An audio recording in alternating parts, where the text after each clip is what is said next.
बीवी का सूट फट गया तो बीवी बोली, जाओ दर्जी से मेरा सूट सिलवा कर आओ। मैं दर्जी के पास गया तो वो मेरी बीवी की कमीज देखकर रोने लगा। फिर कमीज उठाकर आंखों से लगा ली। मुझे दर्जी पर बहुत गुस्सा आया।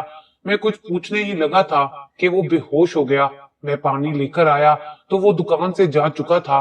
फिर अगले रोज दर्जी मिला तो मैंने कल वाले वाक्य के बारे में पूछा तो उसने मेरे पैरों तले से जमीन ही निकाल दी। मैं उसी वक्त घर गया और अपनी बीवी को पकड़कर, मेरी शादी को 1 साल हो चुका था। मेरी बीवी सलीका मंद खातून थी। शादी के 1 साल के अरसे में मेरी बीवी ने हर लिहाज से मेरी ताबेदारी की थी। कभी कभार तो मैं अपनी बीवी की वफाशुआरी पर हैरान होता कि वो टूटी हुई चीजों को भी बार बार इस्तेमाल करती थी। मैं अक्सर उसे कहता था कि बेगम जूते और कपड़े नए ले लिया करो, तो वो कह देती कि ठीक तो हैं, क्यों फजूल में इतने पैसे जाया करूं। मैं भी उसकी बात सुनकर चुप हो जाता था। पिछले 1 साल से वो फटे हुए कपड़ों को सिलवा सिलवा कर इस्तेमाल कर रही थी। मैंने बहुत बार कोशिश की कि उसको नए कपड़े ले दूं। मैं हर बार उसे समझाने की कोशिश करता था कि लोग तुम्हें देखकर पता नहीं क्या सोचते होंगे, शायद मैं तुम्हारे फराइज अदा नहीं करता। लेकिन वो बात जिद थी कि मैं यही कपड़े पहनूंगी। उसकी जिद के आगे मैंने भी थक हार कर घुटने टेक दिए थे। फिर जब भी उसके कपड़े फट जाते तो मैं दर्जी के पास खुद ही ले जाता और ठीक करवा कर ले आता था। लेकिन फिर जिंदगी के साथ साथ मेरी मसरूफियात में इजाफा होने लगा। मैं अक्सर ही बीवी के कपड़े दर्जी के पास छोड़ आता था। आज भी ऐसा ही हुआ था। दफ्तर से वापसी पर बीवी ने कई बार याद दहानी करवाई मैं आते हुए दर्जी से कपड़े ले आऊं, लेकिन काम के बोझ की वजह से मैं कपड़े लाना भूल गया था। दरवाजे के पास खड़े होकर मैंने सर पर हाथ मारते हुए खुद को कोसा था कि मैं कपड़े क्यों नहीं लेकर आया। जब दरवाजा खुला तो बीवी ने सबसे पहला काम जो किया था वो मेरे हाथों की तरफ झांकना था। मेरे खाली हाथ देखकर उसका मूड खराब हो गया था। फिर उसने चुपचाप रास्ता छोड़ा और अंदर चली गई। मैंने आंखें नीचे करके गहरी सांस ली और अंदर आकर दरवाजा बंद किया। राहदारी से होते हुए मैं अंदर आया तो देखा कि बीवी सोफे पर पांव चढ़ाए बैठी थी। मैंने बैग मेज पर रखा और मैं खुद भी सोफे पर आकर उसके साथ बैठ गया।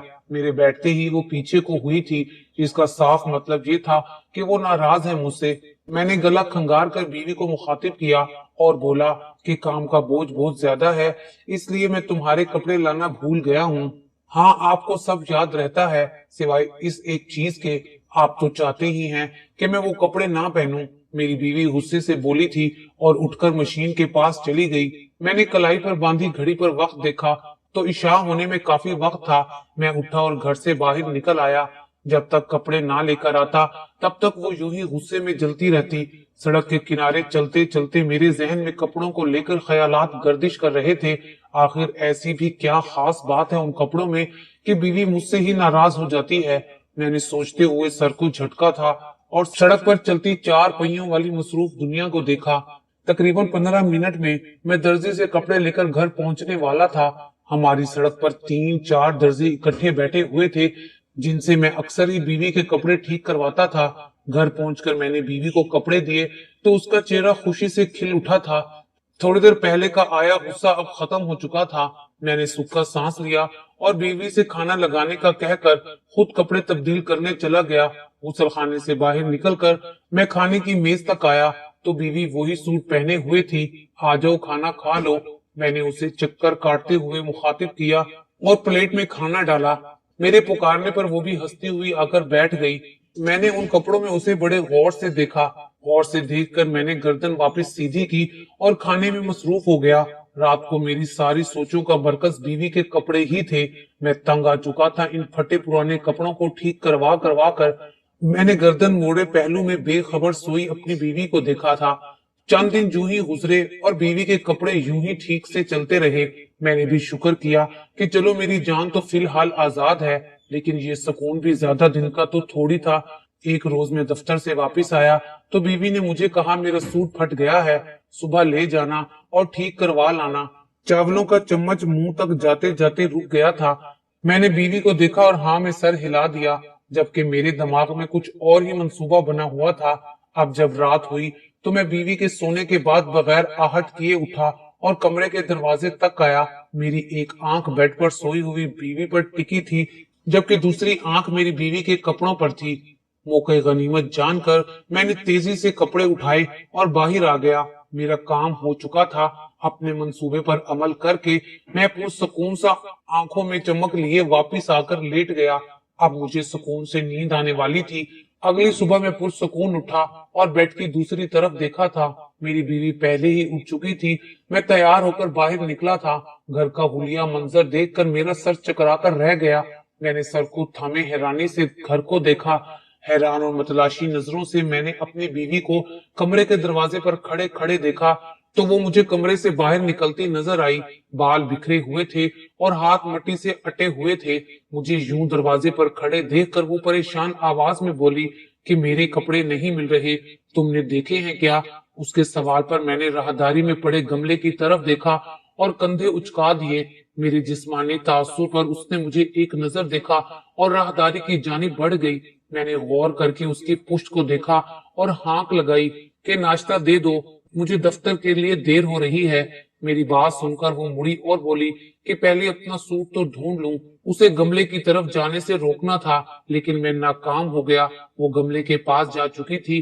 गमला पीछे करते ही उसने वो शॉपर उठा लिया जिसमें मैंने उसका सूट छुपाया हुआ था। उसकी हरकत पर मैं शदीद हैरान हुआ था। फटे हुए सूट में आखिर क्या राज छुपा था? सूट लेकर वो मेरी तरफ आई और शॉपर में डालकर मेरे सामने रखते हुए बोली कि आज जाते हुए लेकर जाना और इन्हें सिलवाकर वापस ले आना। मैंने ना चाहते हुए भी सर हिलाया और नाश्ते का इंतजार करने लग गया। सूट मिल जाने के बाद से वो मुतमईन सी काम कर रही थी जबकि मैं अंदर ही अंदर गुस्से से तपा जा रहा था। नाश्ते के बाद मैं कपड़ों का शॉपर हाथ में लिए दफ्तर की तरफ रवाना हो गया। मैंने सोच लिया था कि आज सूट किसी और दर्जी को दूंगा। पहले वाले दर्जी अब मुझे अजीब नजरों से देखने लगे थे। चलते चलते मैं मोहल्ले से बाहर आया और सड़क की तरफ आ गया। मैं सामने बनी पहली दुकान के अंदर दाखिल हुआ। दर्जी सर थामे बैठा हुआ था। मैंने सोचा कि आज इसको ही कपड़े दे दूं, इस तरह से वो कुछ पैसे भी कमा लेगा। मुझे देखते ही उसने सलाम पेश किया। सलाम साहब। मैंने भी सलाम का जवाब दिया और कपड़ों वाला शॉपर उसके तख्ते पर रख दिया। ये सूट फटा हुआ है, तुम शाम तक ठीक कर देना, मैं आकर ले जाऊंगा। मैंने उसे कहा ठीक है साहब जी कहते हुए वो शॉपर खोलने लगा। मैं उसके सर पर खड़ा उसे देख रहा था ताकि वो सूट की हालत देखकर अपनी मजदूरी बताए, लेकिन वो शॉपर खोलते ही सूट को देखकर जारो कतार रोने लग गया। फिर सूट उठाकर सीने से लगा लिया और बुलंद आवाज में बोलता चला गया कि अल्लाह इस मरहूम औरत को जन्नत में आला मकाम अता कर। ये कहते ही वो बेहोश हो गया। उसकी बिगड़ती हालत देखकर मैं भी हवा से भागता हो गया और जल्दी से पानी लेने के लिए भागा। मैं जैसे ही पानी लेकर वापस आया तो देखा कि वो दर्जी दुकान में मौजूद नहीं था। मैंने गर्दन घुमाई, उसे पूरी सड़क पर देखना चाहा लेकिन वो मुझे कहीं भी नजर नहीं आया। मैं कपड़े लेकर वापस घर आ गया। मुझे यूं अचानक से घर में देखकर मेरी बीवी हैरान हुई थी। खैरियत है, इतनी जल्दी वापस आ गए? मैंने बीवी के सवाल को नजरअंदाज करते हुए उसे देखा और फिर हाथ में पकड़े सूट को मैंने चारपाई पर रख दिया। अरे आप सूट सिलवा कर भी ले आए हैं? बीवी खुश होते हुए बोली थी और अपने सूट को देखा। उसे देखते ही उसका चेहरा लटक गया था। ये तो आप ठीक करवा कर ही नहीं आए। मैं गया था दर्जी के पास लेकिन वो ये सूट देखकर रोने लग गया और ये कहते कहते बेहोश हो गया। अल्लाह इस महरूमा औरत को जन्नत में आला मकाम अता करे। क्या तुम जानती हो इसके बारे में? मैंने खोजती निगाहों से बीवी को देखा था। मेरे सवाल करने पर उसके चेहरे का रंग उड़ा था। हाथों की ऊँगलियां चटखाते उसने जमीन को यूं देखा था जैसे कोई अहम चीज मतलाशी हो। मुझे क्या पता आप किसकी बात कर रहे हैं और भला मैं क्योंकि उस दर्जी को जानने लगी। मेरी बीवी के बेरब्त जुमले ने मुझे शक में मुब्तला किया था। उसका इतना बुखलाया हुआ अंदाज देखकर मुझे कुछ गलत होने का एहसास हुआ था, लेकिन मैंने गहरी सांस लेकर ठीक है कहा और उठकर कमरे में आ गया क्योंकि मेरा दफ्तर जाने का तो अब बिल्कुल भी दिल नहीं चाह रहा था। कपड़े तब्दील करके मैंने टीवी ऑन किया जबकि मेरी बीवी घर के कामों में जुट गई थी। टीवी देखने के दौरान भी मेरी सारी सोचों का महवर उस दर्जी के अल्फाज थे। दर्जी ने ये क्यों कहा कि अल्लाह मरहुमा को जन्नत में आला मकाम अता करे कि मेरी बीवी तो हयात थी, और फिर मेरे पूछने पर मेरी बीवी का बुखलाया हुआ अंदाज भी मुझे परेशान कर रहा था। कमरे में बढ़ते अंधेरे के साथ साथ मेरी सोचें मजीद गहरी होती चली जा रही थी। मुझे मालूम ही ना हो सका कि कब मेरी बीवी कमरे में आई और मुझे पुकारने लग गई। मैंने सुना कि वो कह रही थी कि मैं सूट लेकर दर्जी के पास जा रही हूँ, थोड़ी देर में आ जाऊंगी। उसे वो सूट इतना पसंद था कि वो कई बार उसे सिलवा चुकी थी, मगर नया सूट लेने को तैयार नहीं थी। मैंने उसकी तरफ देखा था। अरे मैं ले जाता हूँ, तुम आराम करो, मैं बेड से उठता हुआ बोला था, लेकिन उसने साफ इनकार कर दिया और कहा कि मैं खुद ठीक करवा लाती हूँ। मुझे कहते कहते कमरे से बाहर निकली और राहदारी में खड़ा मैं उसे देखता ही रहा। जैसे जैसे उसके कदम बढ़ते जा रहे थे, वो मेरी आंखों से ओझल होती जा रही थी। और फिर वो देखते ही देखते दरवाजा खोलकर घर से बाहर निकल गई। दरवाजा खुद ब खुद बंद होता जा रहा था। फिर मैंने कलाई पर बंधी घड़ी को देखा तो 6 बज रहे थे। मैं उठा और बाहर आ गया। कमरे में मुझे अजीब सी घुटन महसूस होने लगी थी। बाहर निकलकर मैं कुर्सी पर आकर बैठ गया और बीवी का इंतजार करने लग गया। इंतजार तवील होता जा रहा था। मैंने कई बार खुद जाकर देखने की कोशिश की थी, लेकिन मैं जैसे ही कदम उठाता मुझे अपना रिश्ता नजर आने लगता। मैं इतना शक्की मिजाज नहीं हो सकता। वो मेरी बीवी है, मुझे उस पर पूरा यकीन होना चाहिए। आखिर 1 घंटे बाद दरवाजे पर बेल हुई तो मैंने दरवाजा खोला। सामने मेरी बीवी खड़ी थी। उसके चेहरे पर मुस्कुराहट थी। इसका मतलब कि वो सूट ठीक करवा कर आई थी। मुझे यूं पत्थर का मुजस्समा बने खड़ा देखकर उसने मुझे पीछे धकेला और घर के अंदर आ गई, जबकि मैं खामोशी से दरवाजा बंद करता उसके पीछे आ गया। मेरे अंदर शक की बुनियादें न चाहते हुए भी मजबूत होने लगी थी। मैं जितना अपने जहन से मनफी सोचों को झटकने की कोशिश करता था, वो उतना ही मेरे हवासों पर सवार होती चली जा रही थी। मैंने अंदर आकर बीवी का चेहरा देखा तो वो चमक रहा था। शायद मैंने अपनी शादीशुदा जिंदगी के पूरे अरसे उसके चेहरे पर इतनी खुशी देखी होगी। वो बोली, आप बताएं, खाना लगाऊं आपके लिए? नहीं, मुझे भूख नहीं है, मैंने उसे मना किया और कमरे में आकर लेट गया। सर में उठी टीसों से मेरी आंखें बंद हो रही थीं। कब मैं होश से बेगाना हुआ मुझे पता ही ना चला। सुबह आंख खुली तो मैं तन्हा बेड पर लेटा था। आवाज की सिमत मैंने देखा तो मेरी बीवी शेल्फ के पास खड़ी कुछ तलाश कर रही थी। मैं उसकी हरकतों को गौर से देख रहा था। इस तरह से उसने 1-2 डब्बे निकाले और पटखने के अंदाज में वापस रख दिए। उसे गुस्सा आ रहा था। उसके गुस्से में चिढ़ती नाक उसके माथे पर सलवटे पैदा कर रही थी। उसकी हरकत से मेरा तजस्सुस जागा था। फिर उसने नजरें उठाए मुझे देखा। मैंने झट से आंखें मूंद ली। मेरे कानों से डब्बे की आवाजें टकरा रही थी। फिर मुझे अलमारी के बंद होने और उसके पांव घसीटने की आवाज आई। मेरी आंखें बंद थी, वो कहीं जा रही थी। फिर मुझे उसके कदमों की आवाज दूर जाती महसूस हुई। मैंने आंखें खोलते ही उसे देखा तो वो राहदारी में नंगे पांव खड़ी थी, के हाथ में कैंची थी। वो वहां क्या करने जाती थी मुझे कुछ समझ नहीं आ रहा था। इससे पहले मैं सूरत हाल समझता, मेरी आंखों के सामने उसने अपना वो ही सूट कैंची से काटा था। उसने बस थोड़े से सूट को एक तरफ से काटा था। मैं हक्का बक्का लेटा उसे देखता रहा। फिर सूट काट कर उसने शॉपर में डाला और कमरे में आ गई। मैं जल्दी से करवट लेता ये जाहिर किया कि मैं सो रहा हूँ। वो मेरी पुश्त पर खड़ी मुझे आवाजें दे रही थी। 3-4 बार पुकारने के बाद उसने मेरा कंधा जोर से झंझोड़ा तो मैं आंखें मलता उठ के बैठ गया और मसनूई जमाई ली। उठ जाएं, दफ्तर नहीं जाना क्या? मुझे कहती वो बाहर चली गई। मैं उठकर तैयार होने चला गया। बाहर आकर मैंने उसे देखा और कहा कि कल जो तुमने सूट पहना था वो कहाँ है? उसने मुझे देखा तो मैंने सवालिया अंदाज में आंखों को हरकत दी तो वो तेजी से बोली कि वो सूट थोड़ा सा फट गया था, इसीलिए सुबह ही कपड़े चेंज कर लिए। अच्छा, ला दो, मैं ठीक करवा लाऊंगा।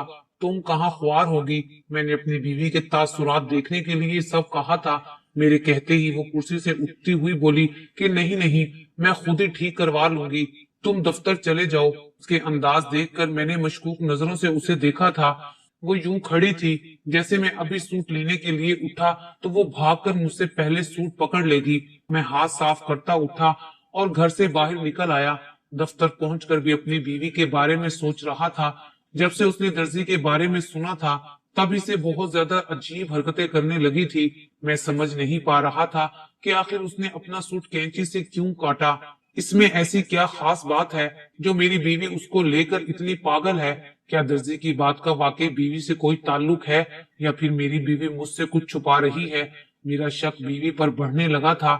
اب میں روز صبح اٹھ کر بیوی کو دیکھتا تھا، وہ روز الگ الگ انداز میں سوٹ خراب کر دیتی اور پھر خود ہی ٹھیک کروا لاتی تھی۔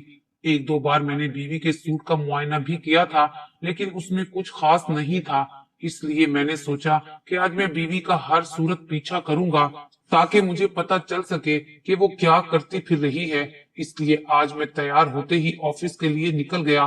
سڑک پر آ کر میں سڑک کے کنارے لگے درختوں کی چھاؤں میں جا کر کھڑا ہو گیا اور بیوی کا انتظار کرنے لگ گیا۔ تقریباً 20 منٹ بعد ہی وہ مجھے سیاہ چادر میں لپٹی نظر آئی۔ وہ سڑک پر کھڑی دور دور تک دیکھنے کی کوشش کر رہی تھی۔ مجھے گمان ہوا جیسے وہ مجھے دیکھ رہی تھی۔ میں مزید درخت کے پیچھے چھپ گیا۔ اب وہ سڑک پر چکر کاٹ رہی تھی، کبھی ایک طرف جاتی تو کبھی دوسری طرف جاتی۔ وہ بالکل بکھلائی ہوئی لگ رہی تھی۔ پھر وہ سامنے والے درزی کی دکان میں چلی گئی اور سوٹ ٹھیک کروا کر گھر چلی گئی۔ اس کے جاتے ہی میں درزی کے پاس گیا اور اس سے اپنی بیوی کے بارے میں پوچھا۔ اس کی باتوں سے لگتا تھا اس نے میری بیوی کو پہلے کبھی نہیں دیکھا تھا، اس لیے میں اٹھا اور اگلا قدم اٹھانے کے لیے تیاری کرنے لگ گیا۔ میں جانتا تھا یہ تھوڑا خطرناک ہو سکتا ہے، کیونکہ اگر میری بیوی کو پتا چلتا کہ میں اس کی جاسوسی کر رہا ہوں تو وہ یقیناً کوئی بھی وجہ بنا کر اپنی ماں کے گھر چلی جاتی اور شاید وہ مجھے میری اولاد سے بھی نہ ملنے دیتی۔ وہ حاملہ تھی لیکن پھر بھی اپنی حرکتوں سے باز نہیں آ رہی تھی۔ میں نے خشک ہوتے ہوئے گلے کو تر کیا اور اس کی ماں کے گھر آ گیا۔ تھوڑی دیر وہاں بیٹھنے کے بعد میں نے باتوں باتوں میں اپنی بیوی کی بھابھی سے اس کے ماضی کے بارے میں پوچھا، لیکن کچھ بھی حاصل نہ ہو سکا۔ وہاں سے نکل کر میں نے بیوی کے محلے والوں سے بھی اس کے بارے میں پوچھ گاچھ کی، لیکن لوگوں کی باتوں سے لگتا تھا میری بیوی کا ماضی صاف کورے کاغذ کی طرح ہے۔ دن بھر کی خاک چھاننے کے بعد میں گھر آ گیا اور خاموشی سے کپڑے تبدیل کر کے میز پر کھانا کھانے کے لیے آ گیا۔ کھانے کے دوران میں نے بیوی کو ترچھی نگاہوں سے دیکھا تھا۔ وہ خوش نظر آ رہی تھی۔ خدا جانے ایسی کون سی چیز تھی جو مجھ سے چھوٹ رہی تھی۔ میں بیوی کے روز روز کے اس عمل سے تنگ آ چکا تھا۔ میرا دل کھانے سے ایک دم اچاٹ ہوا۔ میں نے پلیٹ میں چمچ رکھتے ہوئے بیوی کو دیکھا اور پوچھا، آج تمہارا دن کیسا گزرا؟ بہت اچھا گزرا، بیوی مسکرا کر بولی تھی۔ اچھا، اور سوٹ سلوا کر آئی تھی درزی سے؟ میں نے درزی پر زور دے کر پوچھا۔ اس کا رنگ ایک دم فک ہوا تھا۔ زرد ہوتی نگاہوں کے ساتھ اس نے میری جانب دیکھا اور بولی، ہاں کروا لیا تھا۔ اب کی بار اس کا انداز بھی مجھ سے مختلف نہ تھا۔ میں نے گھورنے کے انداز میں بیوی کی پشت کو دیکھا۔ کبھی کبھار میرا ضبط جواب دینے لگتا تو پھر دل چاہتا کہ میں اسے طلاق دے دوں، لیکن پھر آنے والے بچے کا سوچ کر کڑوا گھونٹ پی لیتا تھا۔ شک مجھے اندر ہی اندر کھوکھلا کیے جا رہا تھا۔ دن یوں ہی گزرتے رہے۔ میں اس درزی کی دکان پر کئی مرتبہ گیا مگر ہر بار اس کی دکان بند ہوتی۔ اس طرح چند مہینے گزر گئے۔ اب کی بار جب بیوی کا سوٹ پھٹا تو بیوی نے مجھے ٹھیک کروانے کے لیے کہہ دیا، کیونکہ وہ خود تو جا نہیں سکتی تھی۔ میں سوٹ لے کر گھر سے نکلا اور بازار آ گیا۔ آج اس درزی کی دکان کھلی تھی جسے میں کب کا تلاش کر رہا تھا۔ میں جلدی سے اس کی دکان پر گیا۔ میں نے اس سے اس دن کے واقعے کے بارے میں پوچھا تو جو بات اس نے مجھے بتائی اسے سن کر میرے ہوش اڑ گئے۔ میں نے اس درزی کو اپنے ساتھ گھر چلنے کے لیے کہا اور اس کو اپنی بیوی کے بارے میں بتا دیا۔ میں سچ تو جان چکا تھا لیکن پھر بھی بیوی سے سب جاننا چاہتا تھا۔ اس نے یہ سب کیوں کیا؟ درزی کو لے کر گھر آیا اور بیل دی۔ درزی میرے ساتھ ہی کھڑا تھا۔ جیسے ہی بیوی نے دروازہ کھولا اس کے ہوش اڑ گئے۔ وہ پتھرائی نظروں سے سامنے کھڑے شخص کو دیکھ رہی تھی۔ میں نے بیوی کا ہاتھ پکڑا اور گھر کے اندر آیا اور درزی کو بھی اندر آنے کا اشارہ کیا۔ میری بیوی اسے دیکھ کر بہت گھبرا رہی تھی۔ میں نے غصے سے بیوی کا بازو جھنجھوڑا، اپنی جانب توجہ دلوائی۔ اس نے بھری نگاہوں سے مجھے دیکھا۔ کیوں کیا تم نے ایسا؟ مجھے بھی دھوکہ دیا، اس کو بھی دھوکہ دیا؟ میں تعصب سے پوچھ رہا تھا۔ یہ میرے ماضی کا ایک پنہ تھا، میں نہیں اسے اپنے حال میں لانا چاہتی تھی۔ وہ بولنا شروع ہوئی، جب ابو نے مجھے نیا موبائل لے کر دیا تو میں بہت خوش تھی۔ اسی خوشی اور جوانی کے نئے چڑھتے جذبوں کے زیر اثر میں نے بیشتر مردوں سے بات کی۔ میں چھت پر چلی جاتی اور ایسے ہی رونگ نمبر ملاتی اور جو لڑکا اچھا لگتا اس سے دوستی کر لیتی، لیکن یہ سب چند دن چلتا رہا۔ میں چند دن میں ہی ہر ایک مرد سے بیزار ہو جاتی۔ پھر میرا ٹکراؤ اس درزی سے ہوا۔ آہستہ آہستہ ہماری باتوں اور ملاقاتوں کا دورانیہ بڑھنے لگا۔ مجھے نشہ سا ہو گیا تھا غیر مردوں کے ساتھ فون پر تعلق بنانے کا، اس لیے میں نے اس سے بھی تعلق بڑھایا۔ मैं जानती थी कि इसको मुझसे सच्ची मोहब्बत थी, लेकिन मैंने किसी से मोहब्बत नहीं की। मैं सिर्फ वक्त गुजारी के लिए बातें करती। ये अक्सर मुझे तहाइफ दिया करता था। ये दर्जी मेरे लिए खुद सूट लेकर आया और फिर खुद ही सीकर मुझे तोहफे में दिया, और उस दिन ये अपने ही हाथ से सिले सूट को पहचान गया था। असल में मैं इससे शादी नहीं करना चाहती थी। जब मैंने मोहल्ला तब्दील किया तो अपने मरने की झूठी खबर अपनी दोस्त के जरिए इस तक पहुंचा दी, क्योंकि हमें अचानक से शहर छोड़ना पड़ गया था और मैं नहीं चाहती थी कि ये मेरी तलाश करे और मेरे लिए कोई मुश्किल पैदा हो। इसलिए मैंने दोस्त से कहा कि इसे बता दे कि मैं मर चुकी हूँ। फिर जब हम यहाँ शहर में रिहाइश पजीर हुए तो आपका रिश्ता आ गया। अब्बा को आप मुनासिब लगे थे, इसलिए हमारी शादी हो गई। शादी के बाद मैं उसके दिए हुए सूट पहनने लगी। ना चाहते हुए भी उसके तहाइफ को पसंद करने लगी थी। इसी तरह के सूट मुझे आज तक किसी दर्जी ने सीकर नहीं दिए, इसलिए फेंकने की बजाय बार बार इस्तेमाल करने का सोचा। और जब आपने मुझे इसके कहे हुए अल्फाज बताए तो मैं डर गई, कहीं आपको सच मालूम ना हो जाए। इसलिए मैं रोज इसकी तलाश में निकल जाती ताकि मैं इसे समझाऊं कि वो यहाँ से चला जाए। मैं सच कहती हूँ, मेरे इससे शादी के बाद कोई वास्ता नहीं। खुदा के लिए मुझे माफ कर दें। मेरी बीवी रोते हुए बोली थी। मैंने दर्जी को जाने का कहा। उसने एक दुख भरी नजर से मेरी बीवी को देखा और हमेशा खुश रहने की दुआ देते हुए चला गया। मैं अपनी रोती हुई बीवी को देखने लग गया।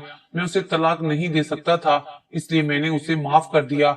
आज मेरा एक बेटा है, लेकिन मेरी बीवी के साथ मेरे ताल्लुकात अब पहले जैसे ना थे, क्योंकि मैं उसे माफ तो कर सकता था, लेकिन दिल में दोबारा से वो मकाम नहीं दे सकता था, क्योंकि उसने जो भी किया था गलत किया था। उसने कई मर्दों को धोखे में रखा था। मैं जानता हूँ कि कम उम्री और जवानी और खूबसूरती ने उसे बहका दिया था, लेकिन उससे कहीं ज्यादा गलती उसकी माँ बाप की थी, जिन्होंने उसकी सही निगरानी नहीं की। लोग कहते हैं कि सच्ची मोहब्बत सिर्फ औरत करती है, लेकिन ऐसा नहीं कि सच्ची मोहब्बत का तमगा सिर्फ औरत के नाम लिखा गया। मर्द भी सच्ची मोहब्बत करता है, जिसे उस दर्जी ने साबित किया।